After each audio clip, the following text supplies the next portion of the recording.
ప్రధానాంశానికి కొంత కోణం చేస్తూ వచ్చే సమాంతర కాంతి కిరణాలు కుంభాకార కటకంపై పడినప్పుడు ఏ విధంగా వక్రీభవనం చెందుతాయి, అలాగే పుటాకార కటకంపై పడినప్పుడు ఏ విధంగా వక్రీభవనం చెందుతాయి అనేది మనం ఈ టాపిక్ లో చూద్దాం. ఇప్పుడు ప్రధానాంశానికి కొంత కోణం చేస్తూ కాంతి కిరణాలు సమాంతర కాంతి కిరణాలు వచ్చి ఇక్కడ కుంభాకార కటకం పైన పడుతున్నాయి. ఇప్పుడు ఇది కుంభాకార కటకము C1 C2లను కలుపుతూ గీయబడిన ఈ రేఖ మనం ప్రధానాక్షం.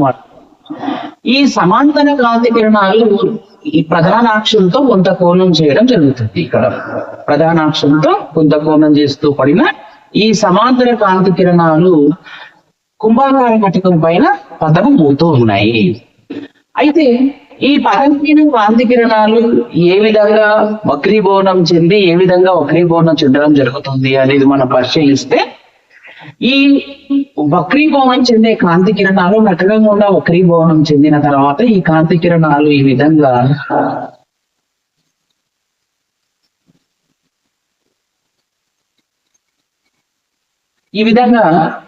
నాభి వద్ద ప్రధానాక్షానికి లంబంగా గీయబడిన తలం పైన ఒక బిందువు వద్ద కేంద్రీకరించడం జరిగింది. కాబట్టి నాభి వద్ద ప్రధానాక్షానికి లంబంగా నాభి వద్ద గీయబడిన ఈ తలాన్ని ఏమన్నారంటే నాభీయ తలము అంటారు. నాభీయ తలము అంటారు, ఫోకల్ ప్లేన్ అని అంటారు. కాబట్టి ప్రధానాంశంతో కొంత కోణం చేస్తూ ఏవైనా సమాంతర కాంతి కిరణాలు వచ్చి కుంభాకార కటకం పైన పతనమైనప్పుడు ఆ కాంతి కిరణాలు వక్రీభవనం చెందిన తర్వాత నాభీయ తలం పైన ఒక బిందువు వద్ద కేంద్రీకరించబడడం జరుగుతుంది.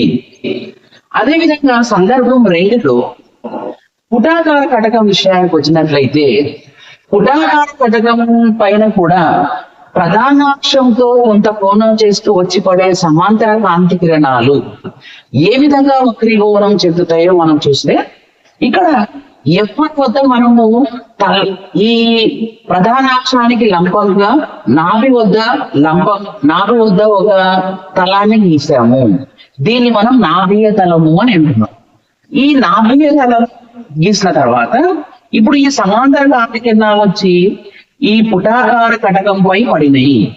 ఈ సమాంతర కాంతి కిరణాలు పుటాకార కటకంపై పడిన తర్వాత ఏ విధంగా వక్రీభవనం చెందుతాయంటే, నాభీయ తలం పైన ఉండే ఒక బిందువు నుండి విముఖీకరణ చెందే విధంగా వక్రీభవనం చెందడం జరుగుతుంది.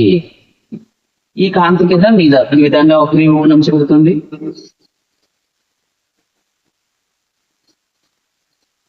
ఈ విధంగా వక్రీభవనం చెందుతుంది. కాబట్టి ఈ సమాంతర కాంతి కిరణాలన్నీ కూడా ఈ విధంగా వక్రీభవనం చెందుతాయి.